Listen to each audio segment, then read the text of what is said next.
Welcome into another edition of Big Fight Breakdown here on ProBox TV. Jimmy Smith alongside Chris Algieri. We had a Fight of the Year candidate. That's enough. More than that, we were ringside for it last night. That's right, it was the main event of ProBox TV's Wednesday night fights. Robbie Davies Jr. taking on Sergey Lipinets. Chris, we expected a lot from this fight. We had been looking forward to this fight for months. It over-delivered in every way. Man, we were talking about this fight for weeks and months leading up to it. We were excited. And I said right before we went on air, right before the fight started, listen, on paper, this is a very competitive fight. Just to kind of give myself a little bit of room just in case, because anything can happen. But listen, delivered and over-delivered. If we have a better fight of the year in all of boxing this year, this is a fantastic year of boxing. This fight was, amazing from start to finish. Just back and forth. The drama, back and forth drama. Both guys getting hurt. Damage, nose damage. Davies goes down. Lipinets is out on his feet, walking around like a zombie at parts during the fight. Big shots landing back and forth. Hard to tell who was going to be in control, who was going to win the fight. You didn't know until literally the final bell who was going to be in control, if we were going to see the final bell when the first couple rounds started out. Back and forth action, over delivery.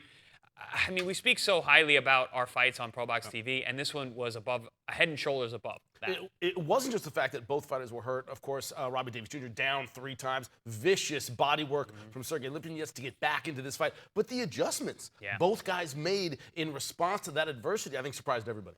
Yeah, well, it's high-level stuff. We knew that these guys were elite-level fighters, at one point, and obviously still are. They still have that ability. They still have that technical proficiency, the ability to make those adjustments, just like you said. And I always said, when it comes to being a champion, that's what you got to be able to do, make adjustments on the fly. Both guys were doing it back and forth. In highly competitive fights, that's what you see. You see one guy make an adjustment, the other guy adjusts to the adjustment, and you just go back and forth until someone figures the other guy out or someone folds. Nobody folded this fight. Nobody wanted to give an inch. We always talk about, hey, when a lot of times you come to our air, if you've already been to the top, if you've been near it, this is going to be your last chance. This is do or die. These guys knew that. They understood that. They understand what this platform meant, and they came prepared. Yeah, it was one of those can't lose fights. Neither fighter could take a step back, and they did not for 10 full rounds. We have Robbie Davies Jr. with us now. First off, man, incredible fight. You did an amazing job. We were all stunned by your performance, man. How are you feeling today? Very brutal fight for 10 rounds. Don't be wrong, I'm not feeling 100%. My nose is a bit sore. I feel like I'm underwater a little bit. But body doesn't feel too bad, to be honest. I was just saying off air to Chris then. Don't feel too bad. Well conditioned. Had a good warm-up. Had a good cool down. Just feel like my nose is a bit, as you can see, is a bit busted up. Yeah, Robbie, I saw you this morning on the way out, leaving ProBox campus this morning, and I said you actually look better already. It looks like your face is actually looking a little better, so that's good, man. Again, it speaks to your conditioning. Your conditioning in the fight was fantastic. You had mentioned on our prior interviews how you've been doing long duration runs. You've been doing half marathons, ultra marathons, things like that to get yourself prepared, and it really showed on fight night. There were times in the fight. Not even, when you got hurt to the head, that's one thing. You got moving. And I said, man, this guy's coming off an ankle injury, and you're moving better than ever.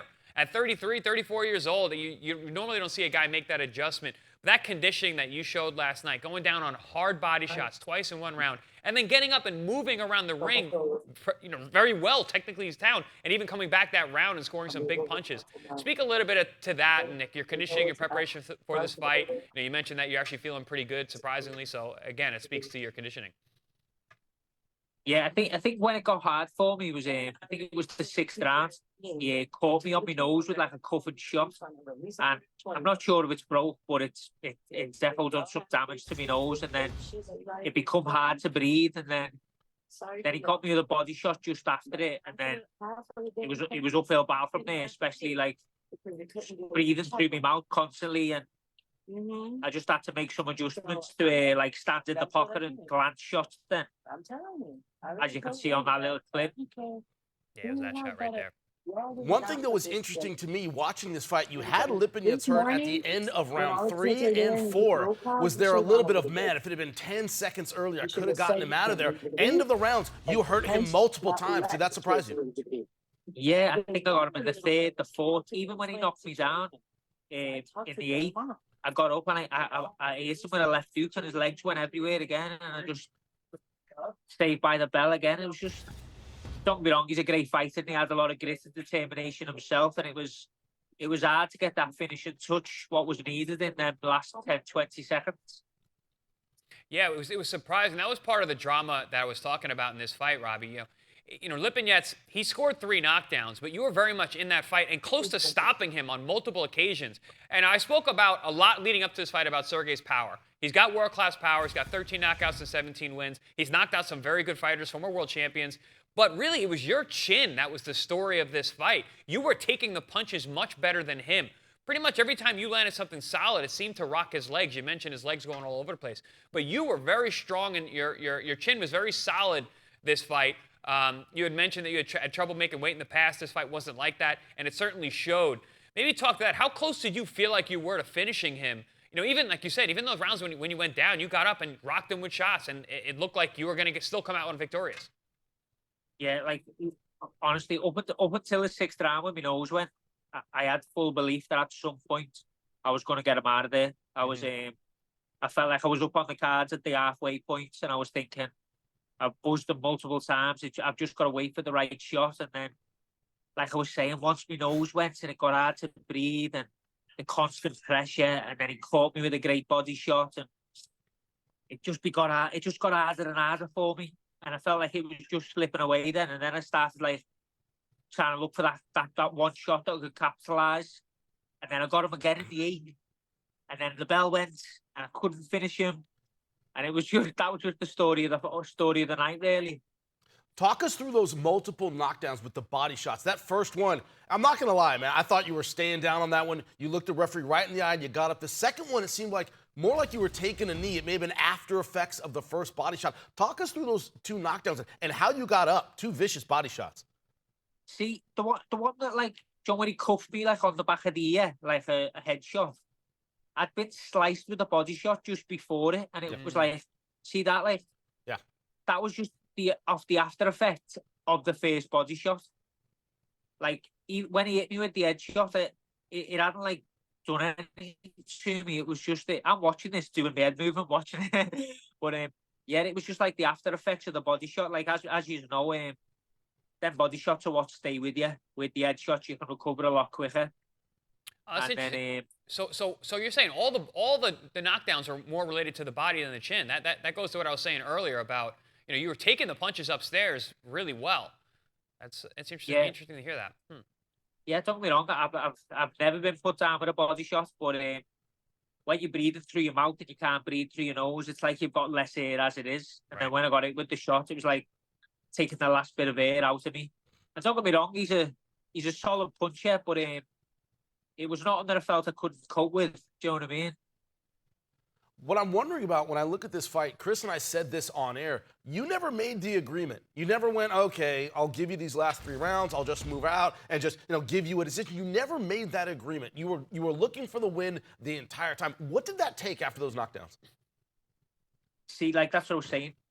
After that second knockdown in the 8th, I look over at my corner and and Crawler's looking at him and he's going to me one more, as if to say, get up. And then within 10 seconds, I hit him with a left hook and his legs went like Bambi. And I thought, oh my God, I've got him again. And then that just like in a fight, when you get them going, it gives you that lift for that next gear again. And I was back, I thought, I can go again here. I've got loads in the tank. I'm not tired. I'm not hurt. And what he's hit me with was body shots, so my chin, my head was clear.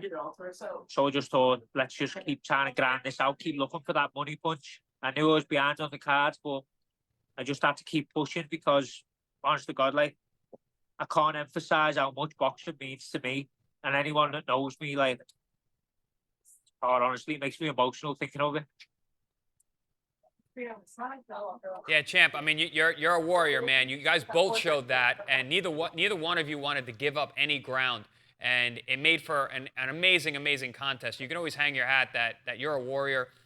You both showed up, and you guys are good dance partners because it was back and forth. It was a lot of fun to watch. It was a lot of fun to call. That was one of the most exciting fights I've ever called in my entire career, being on this side of the desk. So congratulations once again.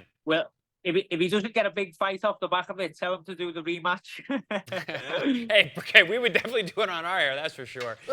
I want to know that about your future. Chris and I were talking about this. Your future, after a war like that, is there a desire for the rematch? Is there a desire for, hey, I'm going through another long, difficult one. I want another fight, and I want it soon. Your immediate future, man, I know it's tough, day after a very, very tough loss. What are your thoughts about your immediate future? See, like with me, like even before this fight, I so like, especially in the UK, I was getting a lot of fight offers, but nothing that stands out for me. And like some fights are just like, well, even if I win, no one cares. Do you know what I mean? And I only want to be in big fights. So if the big fights keep coming, like, and opportunities what get myself in the big picture, then I'm always up for it. Like a rematch with Sergey or any other top fighters that are looking for someone that they know is going to bring the heat, like myself. I'm all for it. But then if it falls back a level and up and coming kids offering to promoters offering me a bit of money for fights and things like that, like that's not for me. You know what I mean? Like I'm not getting used as a pawn, but if the big fights are still there, then I'm all for it. Yeah, that's a great mindset to have, Robbie. But yeah, I don't want to talk too much about the future because we're still here now. You know, I've always been that. I was always that guy after my fights. People were like, oh, what's next? I'm like, man, can I chill for a second? Can I relax? Yeah. And I think you've definitely earned it. I'm sure people at home are super excited for you. You know, what do you have to say about, you know, to the people at home? Just, you know, your people who tuned in, your fans, and you know, whoever's listening, look out there who's a Robbie Davies Jr. fan. You know what? I'm just grateful for all the fans and all the supporters that have stuck by me. Being over a year out the ring, it's been a tough one. It's been a slug to get back to where I am now, and I'm just grateful for the opportunity, grateful for ProBox and all the team for getting behind me and getting this fight for me. And like you said, I'll just have a bit of rest, a bit of downtime with the family and my daughter, and then we'll see what's next in the near future.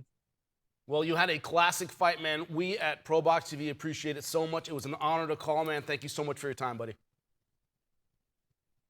No problem at all. Thank you again. Man, unbelievable fight. And I know it's a cliche, Chris, but it sucks somebody has to lose a fight like that. I mean, they're both great guys. I mean, Sergey Lipinets, we're interviewing him right now. Great guy, humble, yes. Same thing. Couldn't step back. A likable guy, a family man, these kind of things. And somebody has to lose, but it's one of those where I think it elevated both guys in the consciousness of American fans. Elevated both guys, and I think both of them are going to have opportunities off of this, win, lose, or draw. I think Sergey, obviously, he's got to win here. He's got the name. He's a former world champion. He's going to get a big opportunity really soon. And then Robbie, man, he showed the world that he can hang in the world class. This is the best performance of his career, even in a loss. So now, you know, this is going to get a lot of attention. Our platform is big. People are watching us. People are understanding us. This fight was fantastic. If this does become fight of the year, you're getting a lot of eyes on this. People are going to realize what Robbie Davies Jr. brings to the table, and there's going to be opportunities for him as well. Again, even in a loss, even in a defeat, like you say, I mean, listen, there's always winners and losers, but I think in this case, both these guys are on the way up. Well, speaking of on the way up. Or at least one more. That's very, very true. Speaking of on the way up, our co-main event in the heavyweight division, two smaller heavyweights, just over 200 pounds. It was Fernely Feliz Jr. versus Cesar Navarro. We said it on the broadcast. We said it before the fight, after the fight. A contrast in styles isn't enough to explain it. Contrast in builds, contrast in philosophies, contrast in styles, everything between these two guys. Yeah, I mean, and listen, they were getting into it the weigh-in the day before. They had to be separated. And they're big guys, man. We don't have a lot of heavyweights on our air. This is a lot of fun. I mean, Navarro came out, guns blazing. You know, he's a very well-built young guy. He's coming out there with big power, throwing both hands, really throwing technique to the wind and just being like, you know what, I'm going to get there. I'm going to beat you up. Probably bringing some of those feelings from the weigh-in into the fight, into the first round. But Feliz Jr., man, this kid's got some good skills. He was out there at times bouncing around like Ali, flicking that jab, throwing that rubber band jab out there, snapping, moving around, moving that head. But really, at the end of the day, it just came down to the skill set and the skill difference between the two. And Feliz Jr. was just, I mean, he was tattooing this guy with the jabs and the right hands. Navarro, though, like a true Mexican warrior. Tons of heart, tons of chin, never gave up trying to win. Even when he was tired, even when he was gassed, he was saving up for that one big shot. And we're calling the fight. We're like, this guy can land and end this fight at any time. It was that kind of fight. Way more entertaining, way more exciting than I actually expected on paper. But once again, another great fight on ProBox TV Wednesday Night Fights. An up-and-comer like Feliz Jr., we know about his amateur background, 5-time Golden Gloves champion, national amateur champion. You saw the skills, but we say this a lot with up-and-comers. They got the parts, right? They got to bring them all together. What parts did you like, and what things does he need to kind of smooth together in his game? Two questions. Well, technically, I thought he was very, very good, and athletically he was very good, right? He was very smooth. His ability to move around the ring as a big guy, but not a big heavyweight. Very, very small for heavyweight. I don't think his future is going to be in the heavyweight division. I think at cruiserweight, he'll be much more suited, and he's got good height and length for cruiserweight. You know, he's tall, he's long, he's athletic, he's got that good head movement. He has very good awareness too. When those punches come, he saw him, he moved, he slipped, he rolled with the shots. Even the punches that did hit, you know, he had that kind of rubber band defense where he was able to slide with it and come back, let his hands go.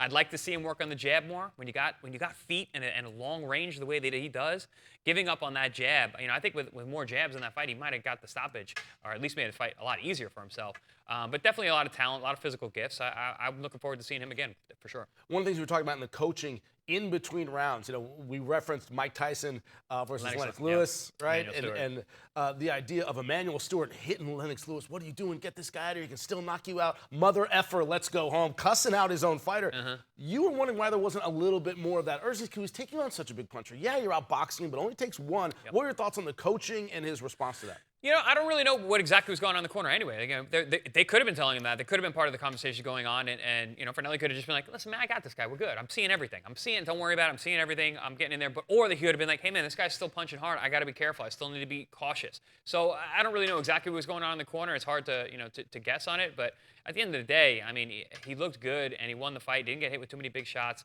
But again, we're, you know, guys like me and Paulie and yourself, like who've been around this game for a long time, we're sitting there on the edge of our seat like, this could be trouble. But it worked out. Speaking of it only taking one to open up the card, we had a Terrence Williams taking on Jonathan Ariel Sosa. And when it comes to punching power and scary knockouts, this one had both of it.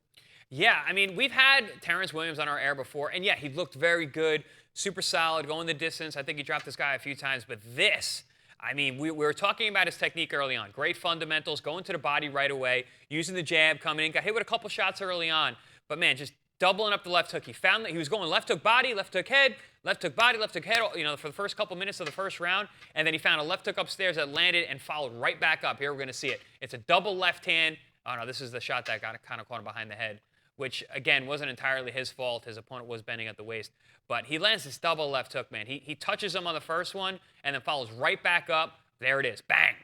And I mean, his opponent didn't see it coming. He got hit with the first one, second one puts him to sleep. Body went stiff, as you can see there. These are the kind of knockouts that are very, very scary. Luckily, we heard that he was okay. He came back to the arena after going to the hospital and getting checked out, so everything's all right. He'll live to fight another day. But man, Williams can fight. When you talk about Roy Jones and somebody, multiple hooks on the same side, right? Yeah. Was that a Roy Jones kind of a multiple hooks on the same side, second one with a knockout? You know what I was so impressed by? His transition, his ability to make that change. Because, like I said, he was going body head. All body head, body head, body head. And then he went head first, and then he was like, you know what, I'm going right back to the head. And that's, I think, kind of confused his opponents. Like, oh, he's been going up, down, up, down, down, up, down, up, down, and he went up, up, boom, boom. And, you know, it's that quick transition that can find you a home for shots like that. Well, those future stars are what we bring you every other Wednesday on ProBox TV. Our next one, May 22nd. Don't miss it. Wednesday Night Fights. Dynamite action on Wednesday Night Fights every other Wednesday on your boxing channel. On the next Wednesday Night Fights, May 22nd, Batarjan Jukambayev once again returns to ProBox TV to face Ivan El Terrible Redkach. Live from the ProBox Event Center in Plant City. Get your tickets at ProBoxTV.com or take your chances at the door. Wednesday Night Fights.